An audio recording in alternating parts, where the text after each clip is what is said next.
తెలుగు సినీ పరిశ్రమలో కొత్త వారికి ఛాన్స్ ఇవ్వడంలో రామానాయుడు గారిని మించిన వారు లేరనే చెప్పుకోవాలి. స్టార్ హీరోయిన్స్ గా చెలామణి అయిన చాలా మందిని సురేష్ ప్రొడక్షన్ పై ఆయనే వెండితెరకి పరిచయం చేశాడు. ఇక ఎంతో మంది దర్శకులకి మొదటి అవకాశం ఇచ్చింది కూడా ఆయనే. ఇప్పుడు విక్టరీ వెంకటేష్ కూడా కొత్త వారిని ప్రోత్సహించడానికి సిద్ధమైపోయాడు. 2016లో మొట్టమొదటి సూపర్ డూపర్ హిట్ చిత్రం నేను శైలజని అందించిన దర్శకుడు కిషోర్ తిరుమల దర్శకత్వంలో విక్టరీ వెంకటేష్ హీరోగా, మల్టీ డైమెన్షనల్ రామ్మోహన్ గారు ప్రొడ్యూసర్ గా చిత్రాన్ని నిర్మిస్తున్నారు. ప్రస్తుతం విక్టరీ వెంకటేష్ హీరోగా మారుతి దర్శకత్వంలో చేస్తున్న చిత్రం తరువాత ఈ సినిమా సెట్స్ మీదకి వెళ్లనుంది. ఈ సందర్భంగా దర్శకుడు కిషోర్ తిరుమల మాట్లాడుతూ, నేను శైలజ లాంటి సూపర్ డూపర్ హిట్ చిత్రం తరువాత విక్టరీ వెంకటేష్ గారితో నా తదుపరి చిత్రం ఉంటుంది.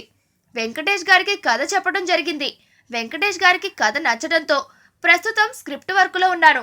నా తదుపరి చిత్రం వెంకటేష్ గారితో చేస్తున్నందుకు ఆనందంగా ఉంది. అలాగే ఇంత క్రేజీ చిత్రాన్ని మల్టీ డైమెన్షన్ రామ్మోహన్ గారు నిర్మిస్తున్నారు.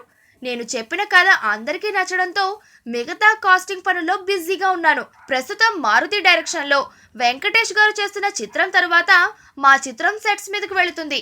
వెంకటేష్ గారి అభిమానులకి ఎలాంటి ఆశలుంటే ఎంజాయ్ చేస్తారో, అలాగే ఫ్యామిలీ ఆడియన్స్ ఆయన నుండి ఏం కోరుకుంటారో అన్ని కమర్షియల్ అంశాలు ఉంటూనే చక్కటి వినోదం ఉంటుంది.